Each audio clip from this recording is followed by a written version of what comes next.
नमस्कार दोस्तों, मैं हूं सुमन और आप देख रहे हैं Decent Law platform. Dear audience, last class में कुछ बच्चों से मेरी बातचीत हुई थी। उसमें से कुछ बच्चों ने मुझे बताया कि सर, मैं पिछले कई बार से एआईबी एग्ज़ाम दे रहा हूं, बट एआईबी जो है मैं क्लियर नहीं कर पा रहा हूं।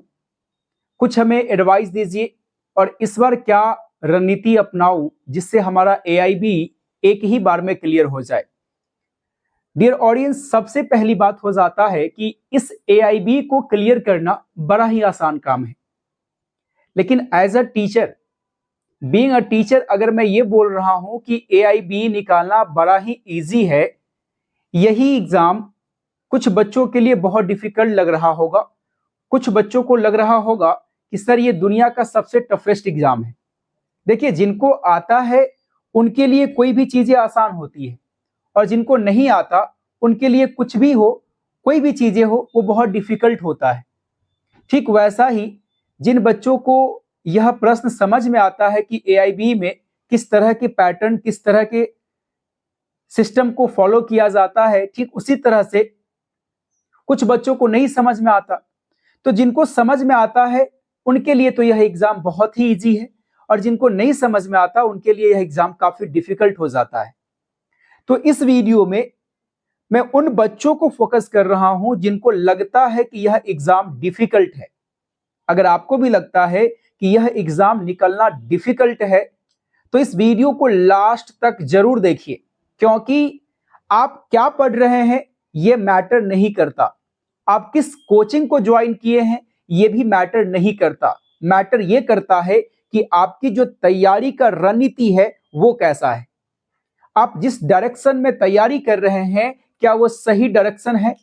क्या वो डायरेक्शन सही है या फिर वो गलत डायरेक्शन है? आपने पिछले बार ऐसी कौन कौन सी गलती की है जिसके कारण आपकी एआईबी क्लियर नहीं हो पाया? डियर ऑडियंस, सबसे इंपॉर्टेंट और अहम बात यह है कि कुछ बच्चों ने लगातार एआईबी दिया है। एक बार नहीं, दो बार नहीं, तीन बार नहीं, चार बार नहीं, बल्कि पांच पांच बार भी कुछ बच्चों ने एआईबी दिया है और अभी भी उनका एआईबी क्लियर नहीं हो पाया। क्या कहेंगे आप कि क्या वो बच्चे पढ़कर नहीं जाते?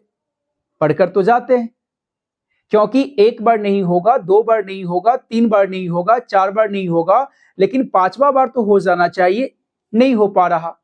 इसका सबसे मुख्य कारण हमने आप ही कुछ स्टूडेंट से, जिनके साथ यह घटना घटी है, जो स्टूडेंट ने पिछले बार या उससे पहले एग्जाम दिए हैं, वैसे बहुत सारे स्टूडेंट से मैंने बातचीत किया। जिनका हो गया उनसे बातचीत करने का कोई मतलब नहीं बनता कि उन्होंने कैसे किया।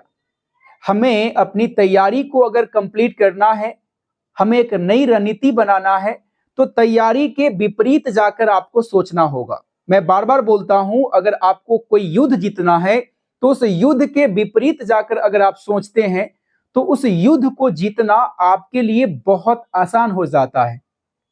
ठीक वैसा ही किसी भी एग्जाम की तैयारी होती है। उस एग्जाम के विपरीत जाकर अगर आप सोचते हैं, तब जाकर के आपका एग्जाम क्लियर हो जाता है। तो इसलिए जो बच्चे ने एआईबी क्लियर कर लिया, उन बच्चों से बात करने के बजाय हमने उन बच्चों से बात किया है जिन बच्चों का एआईबी क्लियर नहीं हुआ। मैंने जानने की कोशिश किया कि आखिर आपका एआईबी क्लियर क्यों नहीं हुआ। तो कुछ बच्चों से मैंने जब बातचीत किया, उनमें से कुछ बच्चों ने हमें कहा कि सर, सबसे पहला प्रॉब्लम तो ये आई, मैं आप लोगों को बता देता हूं स्क्रीन पर, जैसा कि आप लोग स्क्रीन पर देख पा रहे होंगे। आप लोगों को मैं बता दूं, सबसे पहला प्रॉब्लम बच्चों के पास ये आया कि सर, हमें जानकारी ही नहीं थी कि उस एग्जाम में बेयर एक्ट भी अलाउड होता है। उन्हें जानकारी नहीं थी, और वो पहली बार जानकारी नहीं थी, लेकिन वो बच्चे दूसरी बार, तीसरी बार भी बेयर एक्ट नहीं ले गए। उन्हें ऐसा लगा कि इस बार चीटिंग हो गया, हो सकता है कि इस नेक्स्ट बार जो होगा चीटिंग नहीं होगा। तो उनके मन में यह समझ थी कि इस बार चीटिंग हो गई है, नेक्स्ट बार चीटिंग नहीं होगी, तो मैं क्यों लेकर जाऊं, इतना जो भारी बुक को लेकर के जाऊं, ढो करके जाऊं। तो वो, उनको ऐसा लगा कि चीटिंग इस बार हुई है, नेक्स्ट टाइम नहीं हुई, नहीं होगी। तो इस बात को समझते हुए उन्होंने नेक्स्ट एग्जाम में जब भी गए तो वो बेयर एक्ट लेकर के नहीं गए, और उनके मन में आज भी यह सवाल था कि सर पिछले बार भी चीटिंग हुई, उसके पहले भी चीटिंग हुई थी, और इस बार भी चीटिंग होगी क्या? तो ये सवाल बच्चों के मन में है। तो जिनके मन में यह सवाल है पहले इसको क्लियर कर लीजिए। डियर ऑडियंस, यह एग्जाम जो AIB है, यह एग्जाम ओपन बुक एग्जाम होता है, यानी कि यह एग्जाम जो है आपका, इस एग्जाम में बेयर एक्ट का इस्तेमाल आप कर सकते हैं, कोई रोक टोक नहीं है। याद रहे कि बेयर एक्ट विदाउट कमेंट्री वाला होना चाहिए, उस बेयर एक्ट में कोई टिप्पणी या कोई नोट्स लिखा हुआ ना हो। दूसरा, कोई रेफरेंस बुक आप नहीं ले जा सकते, जैसे कॉन्स्टिट्यूशंस की बुक आती है, कॉन्स्टिट्यूशंस की बेयर एक्ट भी है, उस बेयर एक्ट का रेफरेंस बुक भी आती है, जैसे JN पांडे का बुक हो गया या कोई भी राइटर्स का बुक हो जाए, अलग अलग बात है। तो कहने का मतलब कोई रेफरेंस बुक आप नहीं ले जा सकते, लेकिन आप केवल बेयर एक्ट ले जा सकते हैं। आपके AIB जो आपका एग्जाम होता है, इसमें करीबन 29 एक्ट होते हैं, करीबन 29 एक्ट है जहां से आपसे सवाल पूछा जाता है।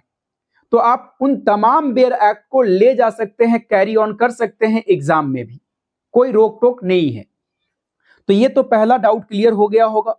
दूसरा, कुछ बच्चों ने कहा कि सर मैं लगातार ऑब्जेक्टिव पढ़ करके जाता हूं, ऑब्जेक्टिव बना करके जाता हूं, लेकिन एक भी ऑब्जेक्टिव सर नहीं पूछता है एग्जाम में, पढ़ पढ़ के थक जाता हूं, मैं जो पढ़ कर जाता हूं वो पूछता ही नहीं।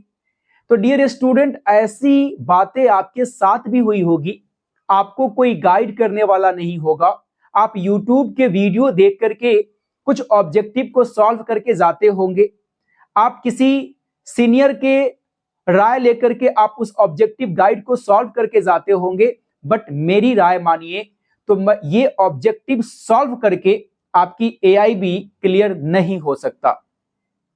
केवल ऑब्जेक्टिव सॉल्व करके AIB क्लियर नहीं हो सकता, क्योंकि आप लगातार पिछले कई वर्षों से AIB देने का प्रयास कर रहे हैं, बट एक बार भी आपको सफलता नहीं मिली। रीजन यह है कि कुछ बच्चे आए और पहले बार में ही ले गए, AIB क्लियर कर लिए, लेकिन आपके साथ जो रीजन है वह एकमात्र कारण है कि आपने केवल ऑब्जेक्टिव पर ध्यान दिया, आपने बेयर एक्ट की कहानी को समझ में ही नहीं आया, आपको आप उस कहानी को समझ ही नहीं पाए।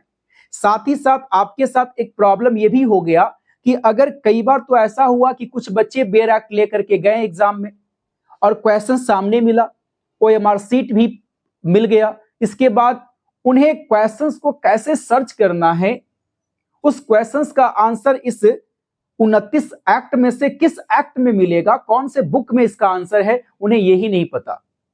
मान लीजिए कि मैं आपको एक बेयर एक्ट नहीं, आपको एक मैं पेपर देता हूं, क्वेश्चंस का सेट देता हूं, और आपके सामने 25 से 30 बेयर एक्ट रखा होगा, और मैं कहूंगा कि इसकी आंसर आप ढूंढिए, क्या आप ढूंढ पाएंगे? देखिए, अगर आप थोड़ा सा समझदार है, अगर आपके पास थोड़ा सा अकल है, तो आप नकल कर पाएंगे, अगर नहीं है तो बिल्कुल नहीं कर पाएंगे। चीजें सेम है।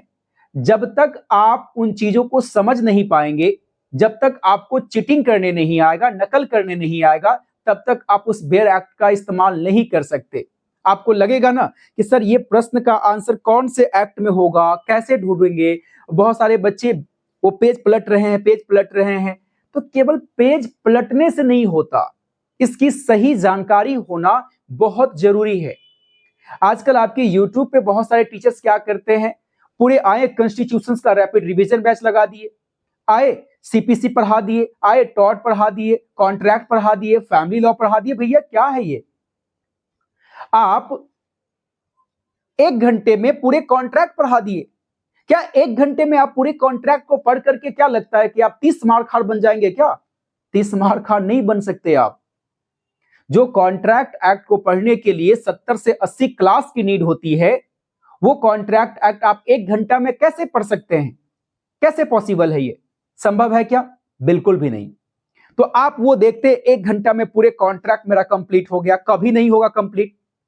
आप 1 घंटा में कॉन्ट्रैक्ट को कंप्लीट कर लेंगे, क्वेश्चंस का लेवल इतना आसान होता है क्या? जी नहीं, डिफिकल्ट होता है। तो मेरी राय मानिए, मैं ये नहीं कह रहा, मैं आपको डरा भी नहीं रहा कि आप ऑब्जेक्टिव मत सॉल्व कीजिए। मेरा कहना यह है कि जो बच्चे लगातार कई वर्षों से, या जो बच्चे फ्रेशर है, उनके लिए भी मैं आपको पहले से सजेशन दे दूं।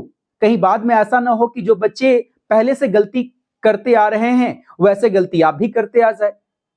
गलती करने से अगर आप बच गए, गलती करने से, गलती होने से अगर आप बच गए, तो फिर आपको सफलता प्राप्त निश्चित रूप से होगी।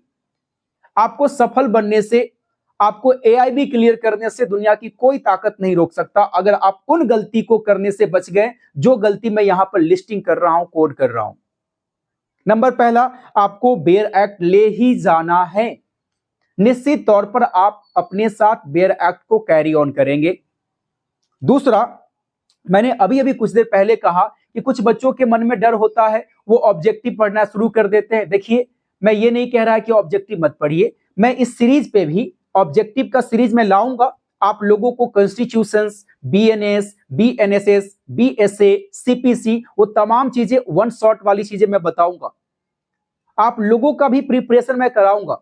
बट यह क्लासेस काफी इफेक्टिव इसलिए होने वाला है क्योंकि वह क्लासेस अगर आप नहीं भी करते हैं, मेरा ये सिंगल वीडियो आप देख लेते हैं, तो इस वीडियो से आपकी 100%, ये मानकर चलिए, संभवतः मैं कह रहा हूं 100% आपकी एआईबी क्लियर हो जाएगी, अगर यह काम, यह रणनीति को आप अपना लेते हैं तो देखिए, किसी भी एग्जाम को आप तैयारी करते हैं डियर ऑडियंस, उस एग्जाम का एक प्रॉपर पैटर्न होता है, उसका एक स्टैंडर्ड होता है, उस पैटर्न को आपको समझना पड़ता है।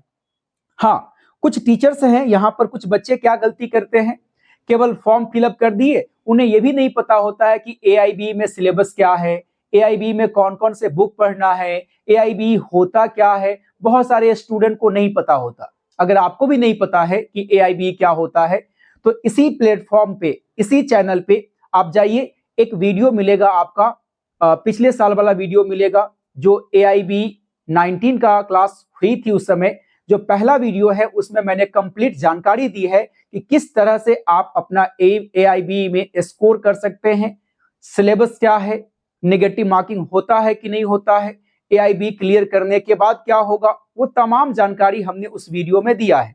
फिलहाल इतना समझिए, इस वीडियो में कह दूं आप लोगों को कि आप ऑल इंडिया बार एग्जामिनेशंस दे देते हैं तो आप कहीं भी प्रैक्टिस करने के लिए एलिजिबल हो जाते हैं। बीसीआई की तरफ से आपको सीओपी दिया जाता है, सर्टिफिकेट ऑफ प्रैक्टिस दिया जाता है, फिर आप कहीं भी आप वकालत कर सकते हैं, प्रैक्टिस शुरू कर सकते हैं। लेकिन एआईबी क्लियर करना मैंडेटरी है, जरूरी है, इस बात को याद रखेंगे। तो अब आपके जहन में और मेरे भी जहन में एक ही सवाल है, आप ये सोच रहे हैं कि सर एआईबी क्लियर कैसे करें, और मैं ये सोच रहा हूं कि आप लोगों का इस बार एआईबी कैसे क्लियर हो जाए, वो तरीका मैं आप लोगों को बताऊं। तो चलिए शुरू करते हैं कहानी को। और ऐसे बहुत सारे बच्चे हैं जिनकी कुछ प्रॉब्लम्स हो जाती है, कुछ बच्चों के साथ ऐसा हो जाता है कि आप एग्जाम सेंटर पे जाते हैं तो आप पैनिक हो जाते हैं, कई बार घबरा जाते हैं, कई बार ऐसा लगता है कि पता नहीं हमसे होगा कि नहीं होगा, क्वेश्चंस देखकर डर जाते हैं।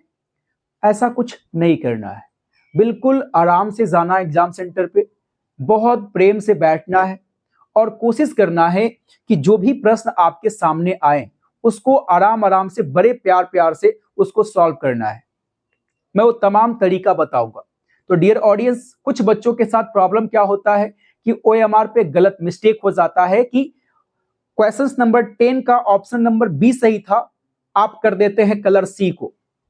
कई बार ऐसा होता है कि क्वेश्चन नंबर 11 का ऑप्शन नंबर डी सही था, आप कर देते हैं ए को। तो इससे क्या होती है कि आपने बनाया तो सही था लेकिन मिस्टेक हो गया, जिस कारण से आपकी एआईबी क्लियर नहीं हो पाई। तो ये गलती से भी बचना है, ठीक है ना। तो जो गलती मैं काउंट करवा रहा हूं उस गलती से बचना है, क्योंकि यह गलती कुछ लोगों ने, कुछ स्टूडेंट ने किया है। और जो गलती मैं अभी कोड किया हूं, इस गलती को अगर आप करने से बच जाते हैं और जो मैं कहता हूं अगर आप वो करते हैं, तो 100% मानकर चलिए कि आपकी इस बार एआईबी क्लियर हो ही जाएगी। ओके, तो अब हम लोग बातचीत कर रहे थे, इसी के दौरान अभी हम लोग समझने का प्रयास करते हैं कि किस तरीके से हम लोग अपना बेयर एक्ट का इस्तेमाल करेंगे। डियर ऑडियंस, आज इस वीडियो में कंप्लीट बातें करेंगे। देखिए, मेरे पास एक बुक है जिस बुक का नाम है भारतीय न्याय संहिता 2023। जी हां, बीएनएस, भारतीय न्याय संहिता 2023। जैसा कि आप देख पा रहे होंगे, ये बुक आपके पास भी होगा। यह बेयर एक्ट है, भारतीय न्याय संहिता 2023 में जो आई थी उसका ये बेयर एक्ट है। अब मैं आप लोगों को बता दूं कि आपके एआईबी जो एग्जाम होता है, एआईबी 20 होने वाला है। इस एआईबी एग्जाम में आपका सबसे पहली बात समझना यह है कि टोटल क्वेश्चंस की बात किया जाए तो वो 100 क्वेश्चंस पूछा जाता है। राइट, टोटल क्वेश्चंस कितना पूछा जाता है? 100 क्वेश्चंस पूछा जाता है। अगर टोटल नंबर की बात किया जाए तो आपको 100 मार्क्स का ये क्वेश्चंस पूछा जाता है। ईच क्वेश्चंस कितने मार्क्स का होता है? 1 मार्क्स का होता है। इस बात को याद रखिएगा। नो नेगेटिव, इसमें कोई नेगेटिव नहीं होता, देयर इज नो नेगेटिव। इसके बाद इसमें अगर टाइम पीरियड की बात किया जाए तो टाइम पीरियड जो होता है, इसकी टाइम पीरियड जो होता है 3.5 घंटा आपको दिया जाता है। 3.5 घंटा में केवल 100 पेपर बनाना है। सॉरी, 100 पेपर नहीं, 100 क्वेश्चंस बनाना है। पेपर तो एक ही होता है ना, 100 क्वेश्चंस बनाना है। अब आप ही बताइए, मात्र 100 क्वेश्चंस बनाने के लिए आपके पास 3.5 घंटे का टाइम है। और 3.5 घंटा इतना कम नहीं है, बहुत अधिक समय है। और यह एग्जाम में आपकी नॉलेज टेस्ट नहीं होता, आप क्या जानते हैं यह टेस्ट नहीं होता। अगर नॉलेज ही टेस्ट करना होता तो आपका इंटरव्यू ले लिया जाता। आपके एग्जाम में बेयर एक्ट अलाउड ही नहीं होता। तो यह केवल ये चेक कर रहा है कि आपके पास नकल करने की एबिलिटी है कि नहीं है। आप एक अच्छा अधिवक्ता तब बन पाएंगे जब आपको बहुत अच्छे से नकल करना आ जाएगा। जब आप नकल करना सीख जाएंगे तो आप बहुत बेहतर वकील समझे जाएंगे और बन जाएंगे, क्योंकि नकल करना भी एक आर्ट है। सब बच्चे नकल नहीं कर पाते, इसीलिए सारे बच्चे का एआईबी पहले ही अटेम्प्ट में क्लियर नहीं होता। तो इस बार मैं आपको कह रहा हूं कि आप इस चैनल पर जुड़िए। अगर चैनल को लाइक सब्सक्राइब नहीं किए हैं तो फटाफट सब्सक्राइब कर लीजिए, लाइक कर दीजिए, और वैसे फ्रेंड्स के साथ शेयर भी कर दीजिए जिनका एआईबी क्लियर नहीं हो पाया है किसी कारणवश, या जो इस बार एआईबी देना चाहते हैं। इस चैनल के जरिए हम पूरी आश्वासन देते हैं कि आप लोगों की प्रिपरेशन हो जाएगी। अब चलते हैं, शुरू करते हैं। तो ये तो हो गया बेसिक बातें जो सब लोगों को बहुत पहले से पता है। देखिए, एक और बातें, ऑनलाइन अमेजॉन पे या फ्लिपकार्ट पे जाकर के आप लिखेंगे एआईबी बेयर एक्ट, तो वहां पर आपको 1500-1600 रुपया में बेयर एक्ट का बंडल आपको मिल जाएगा। 1500 से 1600 रुपया में आपको बेयर एक्ट का बंडल मिल जाएगा। आप चाहे तो उसे भी परचेज कर सकते हैं और उस बेयर एक्ट को डायरेक्ट एग्जाम में कैरी ऑन कर सकते हैं, ले जा सकते हैं आप। तो आप कोशिश कीजिए ऑनलाइन ही परचेज कर लेने का। अगर आपके नजदीक में कोई लॉ स्टोर नहीं है, यूं समझ लीजिए कोई लॉ शॉप नहीं है, तो फिर आप जाकर के ऑनलाइन ही परचेज कर लीजिए, ज्यादा बेहतर होगा। अगर आपके आसपास में कोई लॉ स्टेशनरी का दुकान है तो वहां पर जाइए और फिर परचेज कर लीजिए ऑफलाइन में। तो जैसा आपकी सुविधा हो, आप अपनी सुविधा के अनुसार परचेज कर ही लीजिए, आज कल में ही परचेज कर लीजिए, क्योंकि इस वीडियो में मैं आपको तैयारी करना सिखाऊंगा, नकल करना सिखाऊंगा। मैं आपको यह भी बताऊंगा कि आप अपने एग्जाम में नकल कैसे कर पाएंगे। मैंने यूं देखने के लिए इसको नहीं दिखाया है, मैं नकल करना भी सिखाऊंगा, इसमें से नकल करना सिखाऊंगा। तो आइए कहानी को थोड़ा सा शुरू करता हूं ताकि आप देख पाएं।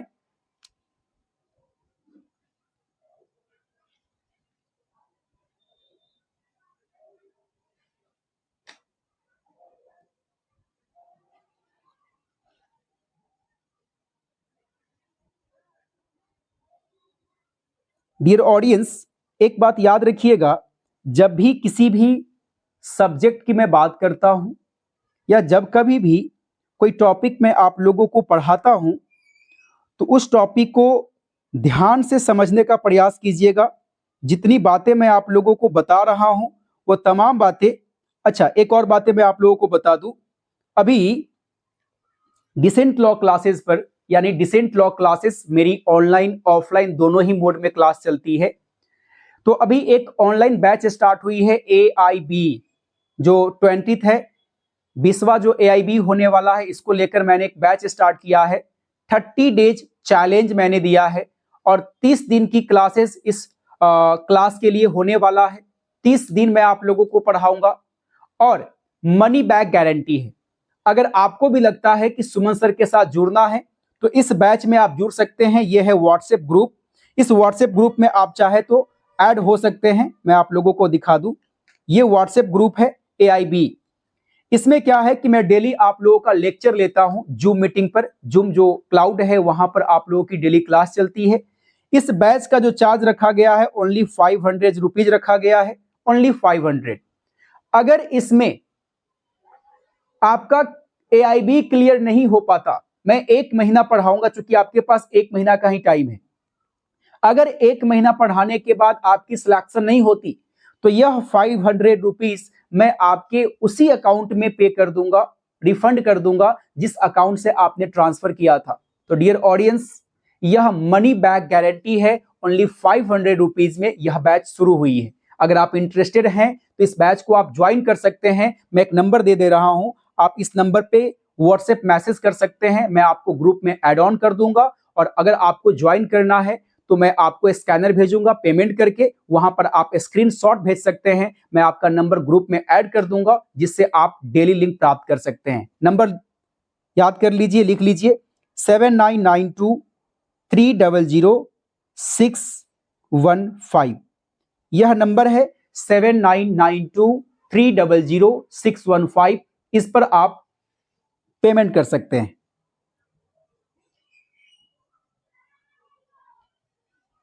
अभी जो है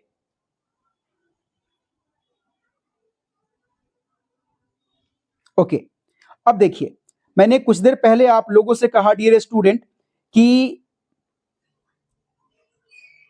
यस, ये निकल गया। हाँ, आपके AIB में 100 क्वेश्चंस पूछा जाता है। देखिए अब बेयर एक्ट का इस्तेमाल कैसे करेंगे। ये मेरे पास बेयर एक्ट है, इस बेयर एक्ट को आप कैरी ऑन कर सकते हैं। ऐसे ऐसे आपके पास 28-29 एक्ट मिल जाएंगे, आप उस बेयर एक्ट को एग्जाम में ले जा सकते हैं। कैसे यूज करना है समझिएगा। यह एग्जाम क्लियर करना बड़ा ही आसान काम है। जिनको पता है, जिनको नकल करने आता है, और जिनको नकल करने नहीं आता, दुनिया का सबसे डिफिकल्ट काम है, क्योंकि उनको लगता ही नहीं है कि क्या करूं। और कुछ बच्चे, हाँ कुछ बच्चे गलती ये भी करते हैं जो गलती आपको नहीं करना है। कुछ बच्चे क्या करते हैं, आपको लगेगा कि पास वाला लड़का या लड़की फटाफट सारा कलर कर दिया, इसका मतलब ये तेज है। आपको लगेगा कि ये सारा फटाफट फिल कर दिया है, इसका मतलब ये बच्चा तेज है। और आप क्या करते हैं, लास्ट में, लास्ट एग्जाम के लास्ट 10 मिनट में आप क्या करते हैं, उसका पेपर लेते हैं, पूरा कॉपी पेस्ट कर लेते हैं। जो कलर वो किया वो कलर आप भी कर लेते हैं। मतलब आपको इतना पढ़ने के बाद अपने पर विश्वास नहीं है और उस बच्चे पे विश्वास है। क्या पता कि उसने सही बनाया या गलत बनाया है। अगर वो सही बनाया तो ठीक है, आपका नैया पार लग गया। लेकिन अगर गलत बनाया है तो फिर आपका इस बार भी AIB चला गया, फिर आप देखते रह जाएंगे। तो मैं हमेशा आपको कहता हूं, हमेशा आपको बताता हूं कि देखिए, आप अपने आप पर विश्वास रखिए, किसी और पे नहीं। आपकी विश्वास खुद पे होगी ना, आप खुद पर विश्वास कर रहे हैं तो बहुत आगे तक जा सकते हैं। लेकिन आप किसी और पे विश्वास करेंगे तो बहुत आगे तक नहीं जा सकते। इसीलिए क्योंकि एग्जाम में जाते हैं तो आप किसी का नकल ना करें। आप नकल करना है तो आपके पास नकल करने के लिए एग्जाम ही कहती है, AIB ही कहती है कि भैया तुम नकल तो करो, तुम खुद नकल करो ना। तुम्हारे पास नकल करने की एबिलिटी है भी कि नहीं, वो खुद कह रही है एग्जाम। तो आप नकल तो करना सीख लीजिए। और जब नकल करना नहीं सीख पाते आप और नहीं सीख सकते तो काहे का दे रहे हैं AIB। क्या करेंगे देकर के AIB, क्या करेंगे आप? जब आपको प्रैक्टिस ही नहीं करना है, जब आपको एडवोकेट ही नहीं बनना है तो क्या करेंगे AIB दे करके? छोड़ दीजिए ना। क्या फर्क पड़ता है कि आपने AIB दिया है कि नहीं दिया है? मत दीजिए, क्या फायदा होगा दे करके जब आप नकल ही नहीं कर पाएंगे। तो मैं समझा रहा हूं कि नकल करना पहले सीखिए। इस वीडियो में मैं आपको नकल करना बताऊंगा। इसके बाद कल का जो वीडियो होगा उसमें मैं आपको पढ़ाऊंगा कि किस तरह से, कौन से सेगमेंट को आप स्ट्रॉन्ग करेंगे जिससे क्वेश्चंस की संभावना बनी रहती है। तो नकल करना सीखते हैं। देखिए आपके स्क्रीन पर शो हो रहा होगा एक क्वेश्चंस है 11 नंबर क्वेश्चंस। क्या कह रहा है, यहां से आईपीसी स्टार्ट हो गया है, आईपीसी स्टार्ट हो गया है, यहां से आईपीसी स्टार्ट हो गया है। अब देखिए क्वेश्चंस कह रहा है in which of the following situations Indian penal code 1860 में नॉट अप्लाई। निम्नलिखित में से किस पर जो आईपीसी 1860 है वो अप्लाई नहीं होता। निम्नलिखित में से किस पर अप्लाई नहीं होता। अब डियर स्टूडेंट इस बात को याद रखिए कि इनमें से किसके ऊपर जो है आईपीसी अप्लाई नहीं होता। तो एक बात बताइए, क्या इस प्रश्न का आंसर कहां मिलेगा। आपके पास बहुत सारा बुक रखा हुआ है, बहुत सारा बुक है ना। मैंने क्या कहा कि आपके पास 28 से 29 बेयर एक्ट होंगे। आपको पहले फाइंड करना है क्वेश्चंस पढ़ने के बाद, पहले क्वेश्चंस को सॉरी पहले क्वेश्चंस को ध्यान से रीड करना है। क्वेश्चंस रीड करने के बाद आपको यह देखना है कि यह प्रश्न किस एक्ट से पूछा गया है, उस एक्ट को पहले निकाल लेना है। जैसे आईपीसी से पूछा गया है तो मैंने निकाल लिया आईपीसी, हालांकि ये आईपीसी नहीं है, बीएनएस है। अब आईपीसी का जमाना नहीं है, आपके एग्जाम में बीएनएस से क्वेश्चंस पूछा जाएगा, लेकिन हो सकता है कि आपके एग्जाम में आईपीसी से भी क्वेश्चंस पूछा जाए। इसलिए दोनों मानकर चलना है और दोनों याद करके चलना है। तो आपके एग्जाम में अगर आईपीसी से प्रश्न पूछ रहा है, ध्यान दीजिएगा आईपीसी लिखा हुआ है कि बीएनएस लिखा हुआ है, इस बात को भी ध्यान देना है, नहीं तो आपका आंसर गलत हो जाएगा। तो आईपीसी से अगर प्रश्न पूछ रहा है तो आईपीसी वाला बेयर एक्ट उठा लेंगे। अगर बीएनएस से प्रश्न पूछ रहा है भारतीय न्याय संहिता से तो बीएनएस का बेयर एक्ट उठा लेंगे। अब यहां पर बेयर एक्ट उठाने के बाद सबसे पहले देखना क्या है, क्या पूछ रहा है यहां पर, यह पूछ रहा है कि ये आईपीसी 1860 जो है निम्नलिखित में से किस पर अप्लीकेबल नहीं है। तो आप याद कीजिए, मैं आपको बता दूं, मैंने अभी कहा कि आप जाकर के फटाफट आजकल में ही बेयर एक्ट परचेज कर लीजिए। और बेयर एक्ट परचेज करने के बाद मैं आपको डेली टास्क दूंगा, इसी चैनल पर डेली टास्क भी दूंगा। आपको करना क्या है,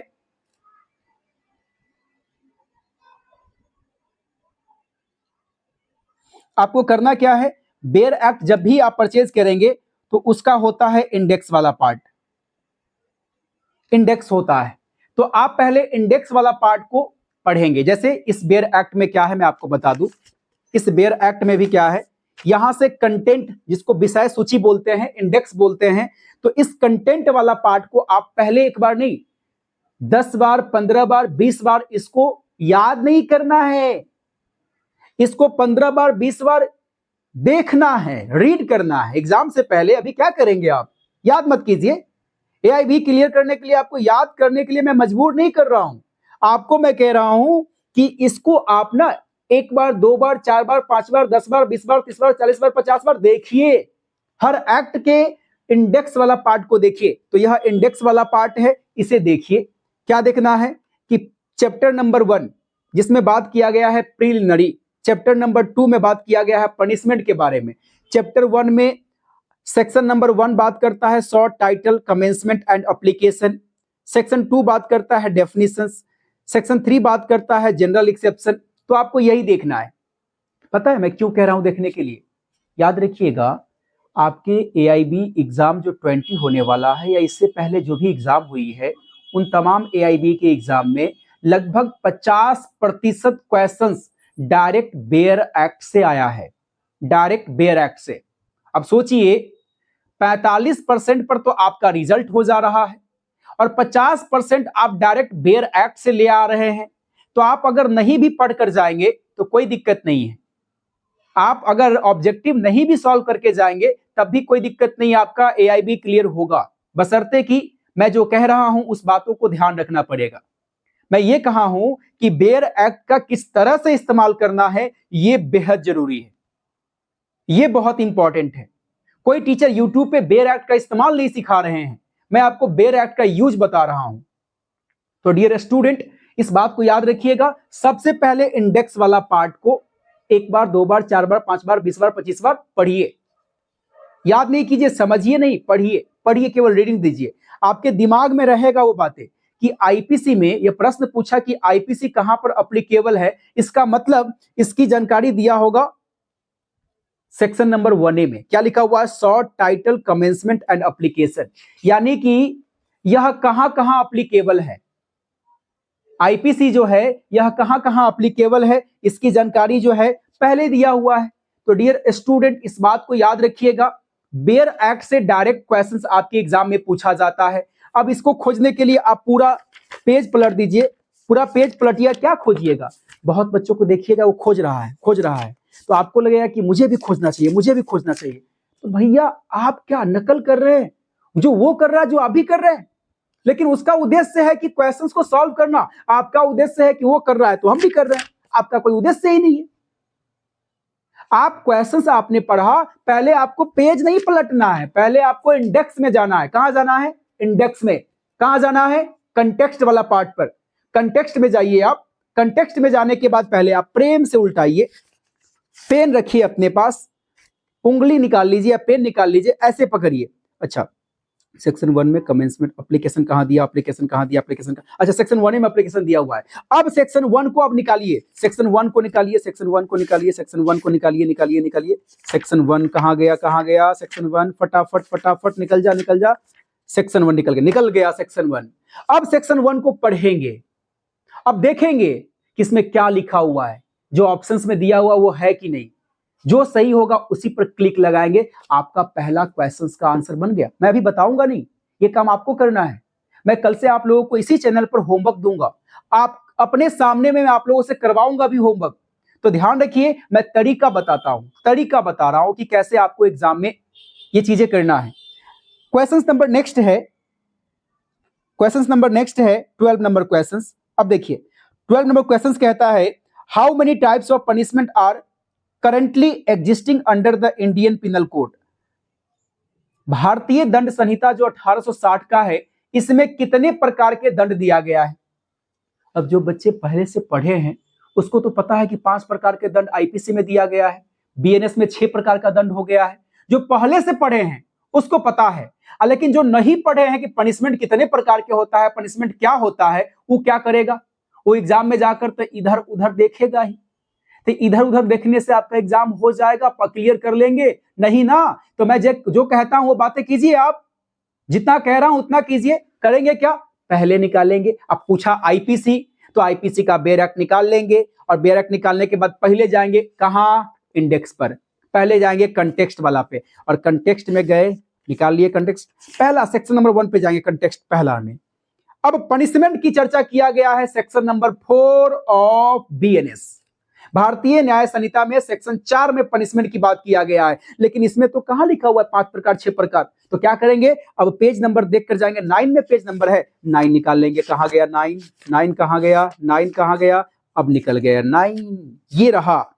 अब यहां पर दंड की बात किया गया है, कहा गया है कि the punishments to which offenders are liable under the provisions of this संहिता are death, are imprisonment for life, imprisonment which is of two descriptions, namely rigorous, that is with the hard labor, simple, and fourth forfeiture of property, fifth fine, and last जो कि आखिर में जुड़ा है, इसमें पहले नहीं था आईपीसी में, यह है कम्युनिटी सर्विसेज। तो डियर ऑडियंस, यह 6 प्रकार के पनिशमेंट बीएनएस में दिया गया है। तो आपको लगा ना कि ये 6 प्रकार के हैं, आपको वहां पे लिख देना है, सही ऑप्शन डी हो जाएगा बीएनएस के अकॉर्डिंग। और आईपीसी के अकॉर्डिंग कितना होगा? 5, क्योंकि पहले आईपीसी में 5 ही प्रकार का दंड का आकलन किया गया था। तो मैं तो जानता हूं, मैं तो बिना बेयर एक्ट के इस्तेमाल से क्वेश्चंस को सॉल्व कर सकता हूं, लेकिन आप कैसे करेंगे? क्योंकि आप जो वीडियो देख रहे हैं, कुछ बच्चे तो बेयर एक्ट को जानते होंगे और कुछ बच्चे बेयर एक्ट जानते भी नहीं होंगे। कुछ बच्चे पहले से जुडिशियरी का तैयारी कर रहे होंगे, कुछ बच्चों को लॉ का पता होगा, लॉ क्या होता है, कुछ बच्चों को लॉ पता ही नहीं है, बेयर एक्ट तो कभी छुए ही नहीं जिंदगी में, केवल लॉ उन्होंने कर लिया, कहीं से डिग्री ले लिया, लॉ कर लिया। लेकिन एआईबी कैसे क्लियर करेंगे आप? जानना तो पड़ेगा, जानना पड़ेगा आपको। जो मैं बता रहा हूं उतना करना होगा, तभी जाकर के आप एआईबी क्लियर कर पाएंगे, अदरवाइज एआईबी क्लियर नहीं होने वाला।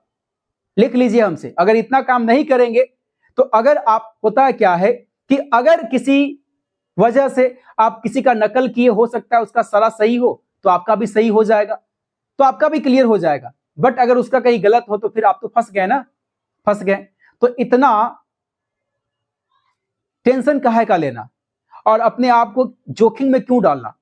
इतना जोखिम में मत डालिए, इतना रिस्क मत लीजिए, रिस्क नहीं लेना चाहिए। आप अपने आप पर कॉन्फिडेंस रखिए और मैं जितना कह रहा हूं उतना कीजिए। मैं आपको पढ़ा थोड़ी रहा हूं, इस क्लास में मैंने कुछ पढ़ाया क्या आपको? नहीं ना, हमने बताया कि आपको करना क्या है।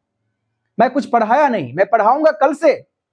आज तो मैंने केवल यह बताया कि आपको बेयर एक्ट का इस्तेमाल कैसे करना है। नेक्स्ट क्वेश्चन देखिए, ये कह रहा है A and Z agree to fence with each other for amusement.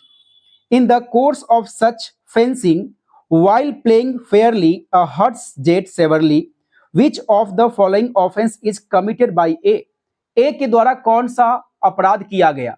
तो यह प्रश्न का आंसर कैसे बनाएंगे? तो जब तक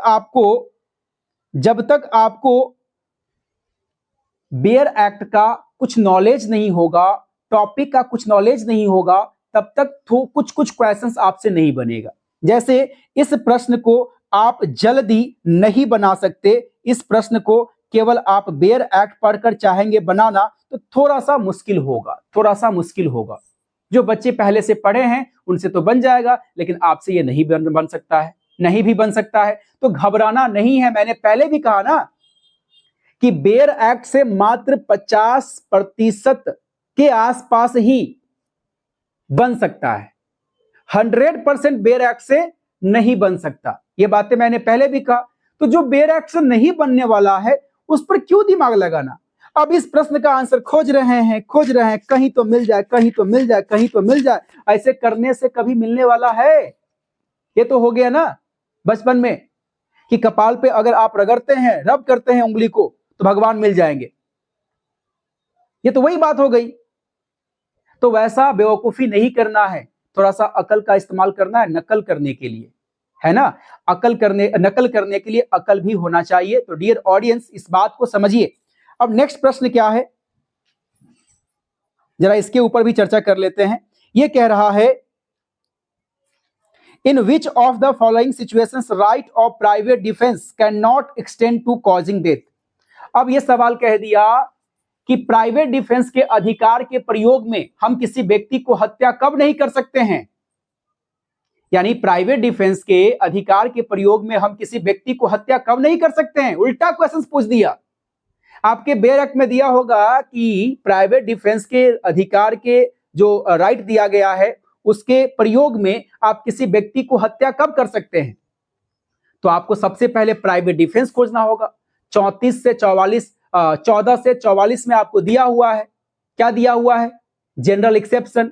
उसमें से 34 से 44 सब सेक्शन देखेंगे, उसमें दिया हुआ है राइट ऑफ प्राइवेट डिफेंस के बारे में। तो पहले क्या करना है, इंडेक्स में जाना है। कहां जाना है? इंडेक्स में। इंडेक्स में क्या खोजना है? Private defence. तो इंडेक्स में गए और प्राइवेट डिफेंस खोजने का प्रयास कर रहे हैं प्राइवेट डिफेंस। कहीं तो मिल जाए प्राइवेट डिफेंस, कहीं तो मिल जाए। हाँ, लिखा हुआ है of the right of private defence, लिखा हुआ है प्राइवेट डिफेंस, इसका मतलब इसी में होगा। अब प्राइवेट डिफेंस सेक्शन नंबर 34 से शुरू हो गया और कहां तक दिया हुआ है? 44 तक। मुझे याद था तो मैंने पहले कह दिया, लेकिन आप तो देखेंगे, आपको तो याद नहीं है, एग्जाम में फट से देखेंगे। अच्छा, राइट ऑफ प्राइवेट डिफेंस दिया हुआ है सेक्शन 34 में और 44 तक दिया हुआ है। यस, तो इसका मतलब इसमें ढूंढेंगे कि कहां दिया हुआ है कि प्राइवेट डिफेंस के अधिकार के प्रयोग में कब किसी व्यक्ति को हत्या कर सकते हैं, कब कर सकते हैं, यह बातें कहां दिया हुआ है। तो वहां जाकर के और उसमें देखेंगे कि आखिर उसमें क्या क्या शब्द दिया हुआ है। जैसे यहां पर दिया हुआ है in case when assault is causing apprehension of murder. दूसरा है in case when assault is reflecting intention of committing rape. In case when assault is reflecting intention of causing simple hurt. In case when assault is reflecting intention of gratifying a natural lust. Dear audience, ये option पढ़कर ही समझ में आ रहा है। एक simple सा मतलब समझाइए, बताइए। मैं तो आपको क्लास में पढ़ाऊंगा, ये टॉपिक बहुत डिटेल में पढ़ाऊंगा। इन शॉर्ट मैं इस टॉपिक को डील कर देता हूं। देखिए क्या होता है कि प्राइवेट डिफेंस का राइट कब मिलता है? जब आपकी जीवन खतरा में हो, जब आपको लगे कि कोई व्यक्ति आपको जान से मारने वाला है, जान से मार देगा आपको, तो आप अपने आप को बचाने के लिए उसकी हत्या कर सकते हैं। याद रखिएगा, कानून कहती है कि आप किसी की हत्या नहीं कर सकते। आत्महत्या, सुसाइड करना भी अपराध है। अगर आप सुसाइड करते हैं वो अपराध है, तो आप किसी और की हत्या कैसे कर सकते? लेकिन कानून यह भी कहती है कि कोई व्यक्ति अगर आपकी हत्या कर रही है, कोई व्यक्ति अगर आपको हत्या कर रहा है, तो आप अपने आप को बचाने के लिए उस व्यक्ति की हत्या कर सकते हैं आप। इसको कहा गया है प्राइवेट प्रतिरक्षा का अधिकार, प्राइवेट बचाव का अधिकार। आपने अपने आप को हत्या होने से बचाया है उस व्यक्ति को हत्या करके। मान लीजिए कि मैं एक बंदूक लेकर के आया और आपके ऊपर निशाना साध लिया और आपको शूट ही करने वाला था, और आप झट से छिप गए और मुझे लगा दिए, शूट कर दिए, तो क्या होगा कि आपने कोई अपराध नहीं किया, क्योंकि आप अपने प्राइवेट प्रतिरक्षा के अधिकार में आपने गोली चलाई है, वो कोई अपराध नहीं है। तो प्राइवेट प्रतिरक्षा के अधिकार में कब आप किसी व्यक्ति को हत्या कर सकते हैं? क्या कोई व्यक्ति आपको एक थप्पड़ मारने वाला होगा तो उसमें भी किसी की हत्या कर देंगे? मान लीजिए कि कोई व्यक्ति आया, आपको एक थप्पड़ लगाएगा, तो एक थप्पड़ के लिए आप उसकी हत्या कर देंगे? नहीं, एक थप्पड़ के लिए आप उसकी हत्या नहीं कर सकते। एक थप्पड़ के लिए कहीं हत्या होता है क्या? ऐसा भी अधिकार आपको दिया गया है क्या? नहीं। तो एक थप्पड़ के लिए आप हत्या नहीं कर सकते। लेकिन अगर आपको लगे, अगर कोई लड़की है उसको लगे कि उसका रेप होने वाला है, किसी लड़की को लगता है ऐसा कि उसका रेप होने वाला है, तो वह लड़की उसकी हत्या भी कर सकती है। लड़की को लगे कि कोई मेरा रेप करने वाला है, तो वह लड़की उसकी हत्या तक कर सकती है। यह अधिकार दिया गया है। अगर आपको लगता है कि कोई आपके साथ ग्रेटिफाइंग अननेचुरल लस्ट कर रहा है, ग्रेटिफाइंग अननेचुरल लस्ट कर रहा है, तो वहां पर भी आप उसकी हत्या कर सकते हैं। और अगर आपको लगता है कोई व्यक्ति आपका मर्डर करने वाला है, वहां पर भी उसकी हत्या कर सकते हैं। लेकिन सिंपल हर्ट के लिए आप किसी व्यक्ति को हत्या नहीं कर सकते। कोई व्यक्ति आपको एक थप्पड़ मारने वाला है, उसके लिए उसकी हत्या कर देंगे, जान ले लेंगे? नहीं। तो वही तो कह रहा है, क्या कह रहा है? यहां कह रहा है कि in case when assault is reflecting intention of causing simple hurt, simple hurt के लिए आप प्राइवेट प्रतिरक्षा के अधिकार के प्रयोग में किसी व्यक्ति की हत्या नहीं कर सकते। इसलिए option C is right, C is right. बात समझ में आई? तो यह तो कॉन्सेप्ट है जो मैंने आप लोगों को दिया, लेकिन आप कहेंगे सर इसका आंसर हम कैसे बनाएंगे? आप तो सर है तो आपको आता है, लेकिन हम तो कभी क्लास भी नहीं किए हैं, हम कैसे बनाएंगे? तो आपको बनाने के लिए ही तो इतना मेहनत करके वीडियो बना रहे हैं मेरे भाई। आप ही को बताने के लिए वीडियो बना रहे हैं कि आपको जाना है प्राइवेट डिफेंस वाला में। प्राइवेट डिफेंस आपको मिल गया कि 34 से 66 के बीच, 34 से लेकर 44 के बीच में है। तो सेक्शन नंबर 34 निकालिए, 34 निकाल लिए, 34 निकल गया, निकल गया, निकल गया, 34 निकल गया। अब 34 से लेकर के आप देखिए कि कहां लिखा हुआ है कि प्राइवेट प्रतिरक्षा के प्रयोग में आप किसी व्यक्ति की हत्या तक कर सकते हैं। कहां लिखा हुआ है? हाँ, 38 नंबर देखिए, 38 में कह रहा है when right of private defence of body extends to causing death.